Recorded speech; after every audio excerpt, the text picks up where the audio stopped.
Bonjour à tous. C'est un plaisir de vous accueillir pour le 5 à 7 de l'Académie des sciences et les multiples facettes d'Arago. Donc c'est pour moi un très grand plaisir de présider cette séance avec Pierre Lénat. Et comme à l'habitude, je vais faire une petite introduction sur l'Académie. Donc vous êtes dans la grande salle des séances où se réunissent plusieurs académies puisque l'Institut de France comprend 5 académies. L'Académie française, qui a 35 membres, eux se réunissent plutôt dans la salle qui est située à côté de cette grande salle des séances. Il y a l'Académie des inscriptions et belles-lettres, l'Académie des sciences, comme vous le voyez, a 2 secrétaires perpétuels, je suis l'une des 2, Académie des beaux-arts, Académie des sciences morales et politiques, et aujourd'hui, un des intervenants fait partie de cette Académie des sciences morales et politiques. Nous sommes très contents d'accueillir M. de Montbrial. Donc, comme vous le voyez, les académies n'ont pas été fondées à la même époque, mais pratiquement. Nous avons fêté nos 350 ans il y a 2 ans. Donc, qu'est-ce que c'est l'Académie ? C'est une assemblée pluridisciplinaire. Nous sommes, à l'heure actuelle, 273 académiciens, dont 32 femmes. Il y a des associés étrangers et des correspondants. Le titre de correspondant dans notre académie n'existe plus. Nous sommes élus par nos pairs, nous sommes regroupés en 2 divisions avec 8 sections thématiques et une intersection. Il y a un certain nombre de groupes de travail et de comités thématiques qui font que des groupes de différentes sections se rencontrent pour travailler.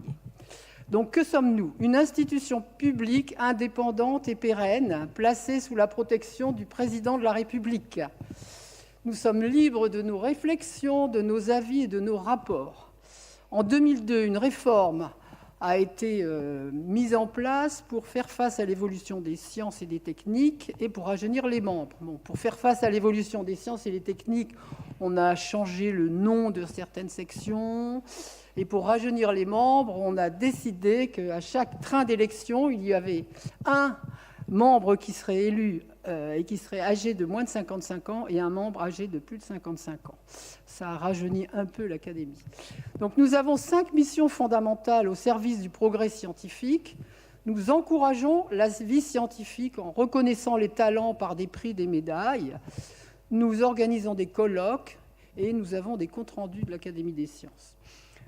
Nous transmettons les connaissances par des séances ouvertes à tous les publics. Cette séance fait partie vraiment de la transmission des connaissances.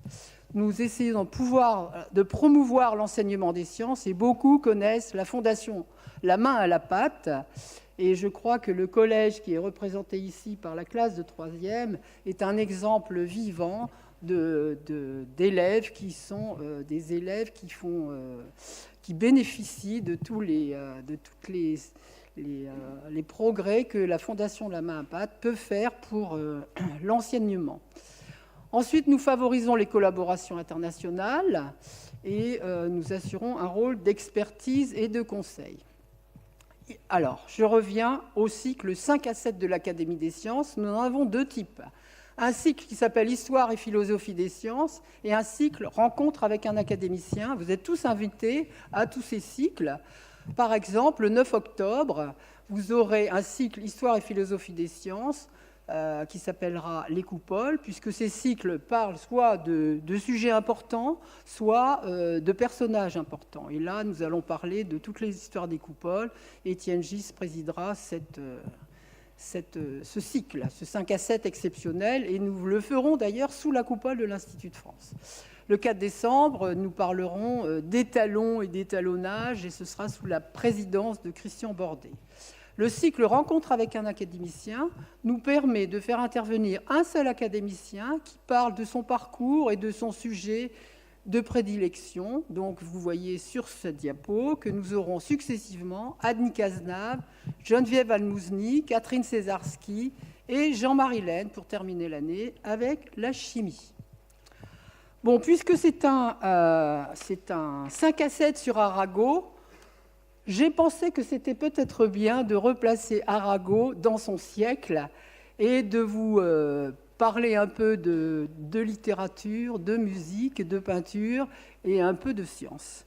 Donc, il m'a semblé important de citer des noms très importants, comme par exemple Stendhal. Le Rouge et Noir a été publié en 1830.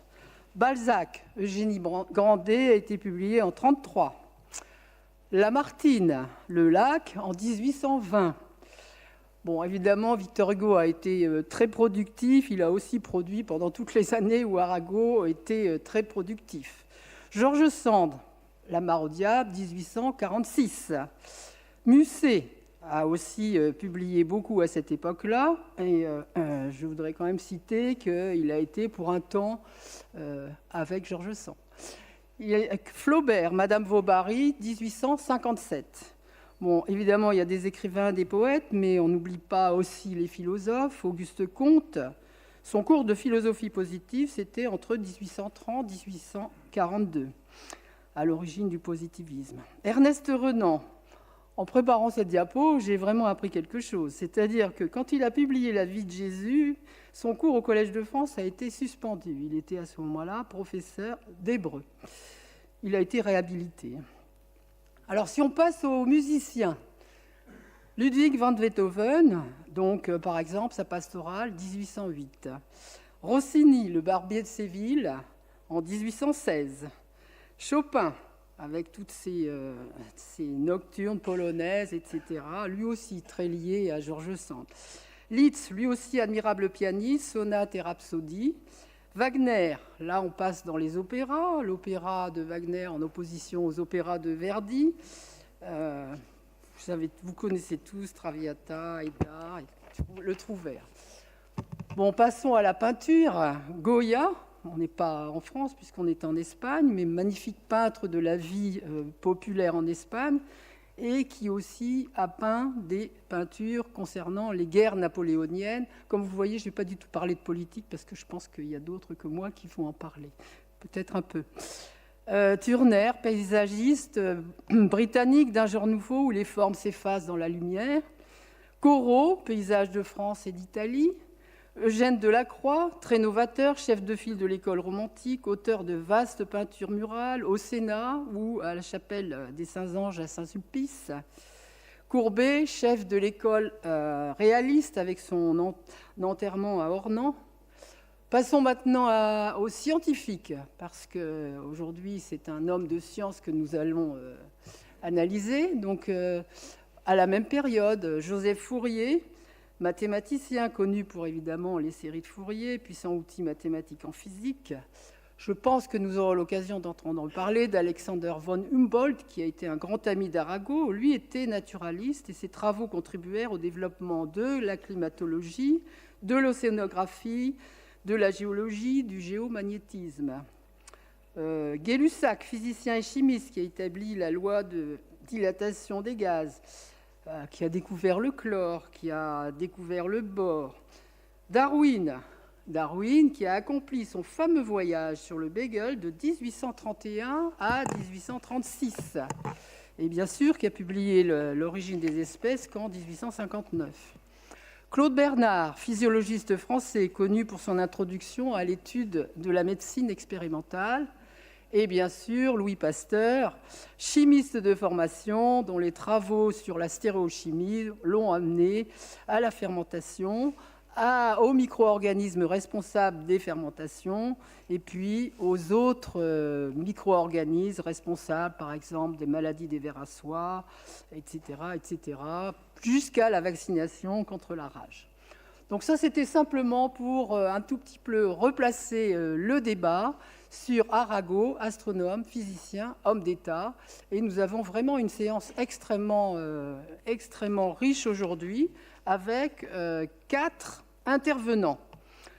Ils savent combien de temps ils ont et nous vous proposons de prendre 2 questions entre chaque intervenant pour avoir une grande discussion tout à la fin.